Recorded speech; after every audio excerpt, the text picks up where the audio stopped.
Tracy Bushnall and I work for the Adult Wellbeing Service as part of PCP, which includes Wellbeing for Life, and I work for the capacity building team as quality and community lead. And I care for two people. I care for my mum, who's got stroke related physical and psychological issues, as well as COPD and vascular dementia.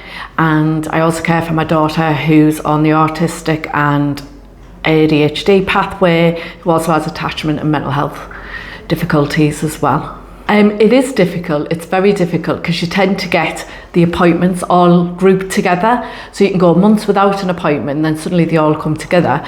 So you feel a bit funny about asking for time off because it's just appointment after appointment.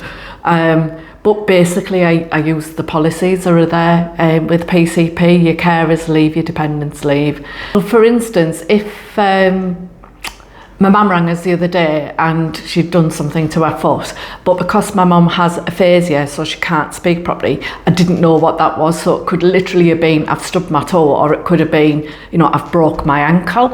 And I was able to use the carers policy to pop out and make sure she was okay and take her to hospital and all that kind of thing.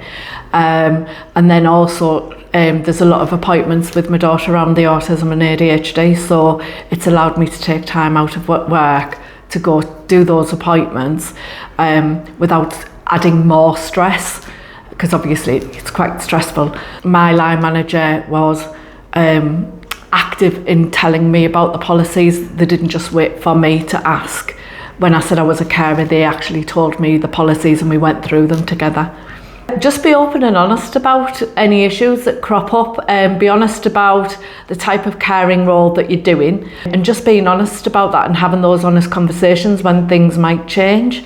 And also don't kind of give your life up to that person, because you know, a big thing for me was the ability to keep on working. So without all these policies in place and the understanding of PCP, I wouldn't be able to work at all, or only a few hours a week, because obviously there's times where, you know, I need more time off than others.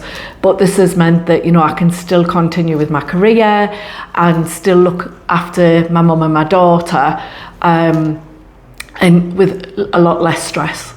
So just be open and honest and have those conversations with your line manager. I do think that PCP are extremely good in that respect. And I think individually as well, you know, you've actually told about the policies beforehand. So it's not like you have to go looking for them. They're actually, as soon as you say you're a carer, HR will say, well, these are the policies and procedures. So there's no misunderstandings or anything, so for me, for PCP, not only do they have those in place, but they actively use them as well, which some companies don't. Because I'm allowed that freedom to do what I have to do when I need to do it, you know, it means that I give that bit extra, because I feel I've been given that bit extra support, so therefore I give sort of PCP that bit extra as well. So I think it's really important to have policies in place and use them, not just have them in place.